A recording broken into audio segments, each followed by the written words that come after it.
Bonjour, nous sommes bientôt le 6 octobre 2022 qui est la journée nationale des aidants. Et à ce titre-là, je voudrais reprendre une conférence que j'ai faite dans le cadre de l'Observatoire solidaire de la Mutuelle Générale. Et dans ce cadre de cet Observatoire solidaire, nous avons fait une étude de prospective sur l'aidant salarié du futur. Toute l'étude ne sort pas de là, mais il y a quelques éléments sur lesquels on voulait insister, qui ont été développés lors d'une conférence qui a été faite avec l'Observatoire. D'abord, bien sûr, le futur, qu'est-ce que c'est? La prospective, ce sont les chemins du futur. Les chemins du futur. On a travaillé dans cet observatoire en plusieurs étapes. L'une qui est macro, on se rassemble et puis on en arrive à l'entreprise et à des solutions. La solution, la pertinence macro du sujet, c'est d'abord de travailler d'éléments de fond. La démographie. La démographie, tout le monde le sait. La France vieillit, c'est-à-dire que la pyramide des âges devient de plus en plus gonflée vers le sommet. Et le bas, il y a de moins en moins de naissances, même si ces jours-ci, l'INED a corrigé des statistiques qui étaient faites. On est passé en gros de 850 000 naissances par an à 750 000 naissances par an dans ces 10 dernières années. Donc on arrive à quelque chose qui montre que pour les aidants salariés, on voit bien vers qui ils vont avoir le plus de préoccupations. Le deuxième point, c'est la technologie. La technologie, elle est énorme, elle avance, on le sait, partout. On sait qu'il y a des puces, on va être gavé de puces, que ce soit un pacemaker, notre téléphone portable ou un appareil pour vérifier sa glycémie, etc. Nous avons des puces. Et ce qui est intéressant dans ces puces, c'est qu'elles nous donnent une information par rapport aux aidants, elles nous donnent une information pour nous et elles nous les situent par rapport à une collectivité. Et puis le deuxième point que j'avais soulevé dans cet observatoire, c'est un travail fait par la technologie sur le microbiote. Qu'est-ce que c'est que le microbiote? Ce sont tout ce qui se passe dans notre estomac, si on veut. Ce sont ces cellules, c'est notre deuxième cerveau. On est en train de le comprendre depuis simplement une dizaine d'années, 10-12 ans, et on est en train d'avancer pour comprendre que ce microbiote va s'améliorer en améliorant notre nourriture et pourrait avoir un impact sur certaines obésités, certains diabètes, certaines maladies cardiovasculaires, certains cancers. Et d'ailleurs, il y a quelques jours a été lancé un recueil de microbiotes d'une 100 000 microbiotes à l'intérieur de la France et un objectif d'1 million de microbiotes. Alors ça peut paraître éloigné, mais ce n'est pas éloigné parce qu'on va y revenir un peu plus tard. Et puis le troisième point macro dans lequel on est, donc après la démographie et la technologie, c'est la crise du vivant, c'est-à-dire la crise du vivant, de la faune, de la flore qui résulte de la crise climatique et donc de l'environnement d'une manière plus générale. Et ce qui me semble important, c'est qu'on arrive à un ralentissement de la vie. Il faut moins cracher de CO2, entre autres. Il faut donc ralentir notre vie et ne pas être dans la course effrénée que nous avons connue jusqu'à présent. Quand on rapproche ces éléments-là, ces trois éléments, on a trois éléments plus courts. 2020, le Covid. La Covid qui nous a mis, dans le cadre des aidants salariés, dans un nouveau rapport avec la mort. Parce que la mort était proche, très proche. Le deuxième point, après 2020 à la Covid, c'est 2021, le dérèglement économique mondial. Parce qu'il ne faut pas se tromper, ça ne date pas de la guerre d'Ukraine, ça date de 2021, avec les semi-conducteurs qui ont subi des inondations, qui ont subi c'est curieux de le dire, oui, des incendies dans une usine au Japon, qui ont fait que la production a été décalée, des recherches de Covid-0 pour certains pays qui ont fait que les transports ont été décalés, et qui ont fait qu'il y avait un début d'inflation à la fin de 2021, et d'augmentation du prix du pétrole. N'oublions pas que les premiers chèques pétrole datent de décembre 21 et non pas de la guerre d'Ukraine. Donc il y a une confusion à ce niveau-là. Et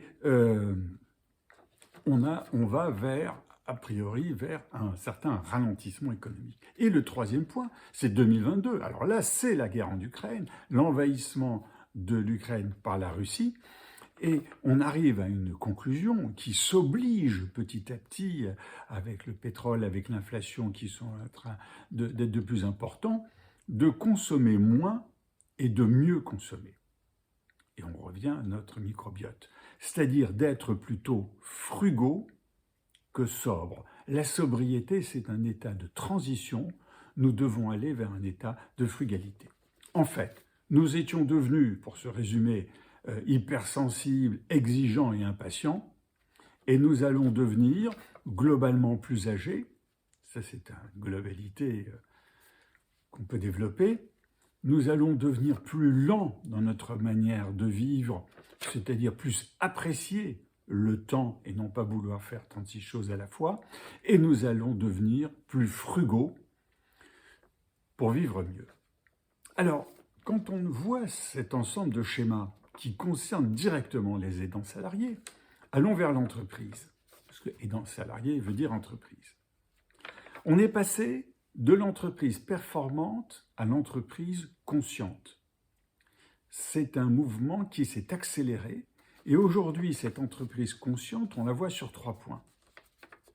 Le premier, c'est qu'elle est centrée sur l'humain, que l'humain soit un client, que l'humain soit un salarié, un client qui achète le produit, un salarié pour la conception des produits, que ce soit un actionnaire pour sa satisfaction ou autre. Il faut, par l'entreprise, se centre sur l'humain en augmentant sa loyauté vis-à-vis des personnes. Le deuxième point, c'est l'entreprise durable. Alors on parle de RSE, responsabilité sociale des entreprises. D'accord. On peut aussi parler de la responsabilité sociale et environnementale de l'entreprise. D'accord. En fait, c'est la responsabilité de l'entreprise. C'est un sujet qui nous semblait peut-être loin à une certaine époque. L'entreprise est responsable, a un impact sur l'ensemble des personnes qui l'entourent et pour elle-même de conserver les talents. Et quand elle a des aidants salariés, il faut qu'elle réfléchisse à aider ces talents. Et le troisième point de l'entreprise qui est très important, c'est la résilience. Comment l'entreprise peut suivre, peut subir et résister à des chocs qui se passent sur le marché pour qu'elle traverse ces chocs. Et là aussi, les équipes sont très importantes. Donc on arrive à l'entreprise et les aidants salariés, on a commencé à en parler. Et voilà 3 suggestions qui sont émises, et il y en a bien d'autres qui ont été faites dans cette étude de prospective avec l'Observatoire solidaire. Voilà 3 points qui sont soulevés. Le premier, avoir une structure d'écoute et de parole. C'est-à-dire dans l'entreprise, on donne des cours de secourisme et des choses comme ça. Voilà. Une fois par semaine, le mardi, ou une fois par mois, le mardi, après le café, on va prendre tous ensemble un café et on va écouter quelqu'un qui parle d'un sujet. Parlons, ouvrons la porte à ce que les aidants salariés et bien d'autres personnes puissent évoquer d'autres sujets, en tout cas que les personnes puissent écouter, en parler éventuellement à N+1, à un RH, ou à un N0 ou un N-1, peu importe, puisqu'on sait que globalement, les 2/3 des aidants salariés ne le disent pas. D'abord, ne le savent pas qu'ils sont aidants et ne le disent pas dans l'entreprise. Ils ont l'impression que ça n'intéresse pas les autres ou que c'est un signe de faiblesse. Donc, une structure d'écoute et de parole. Le deuxième point que je voulais évoquer, qui nous a semblé important, c'est le bénévolat en entreprise. Il y a le bénévolat qui peut être fait par des collègues, par les salariés, donc son temps d'activité tout à fait normal.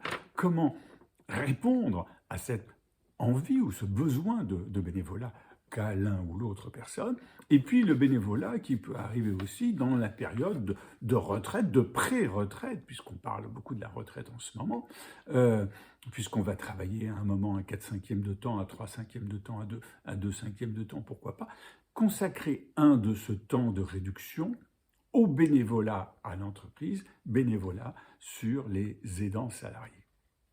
Et puis le troisième point, troisième idée qui nous a semblé intéressante, vous savez, dans les entreprises, il y a des tours de la défense, il y a des zones commerciales ou des zones industrielles, des zones d'entreprise.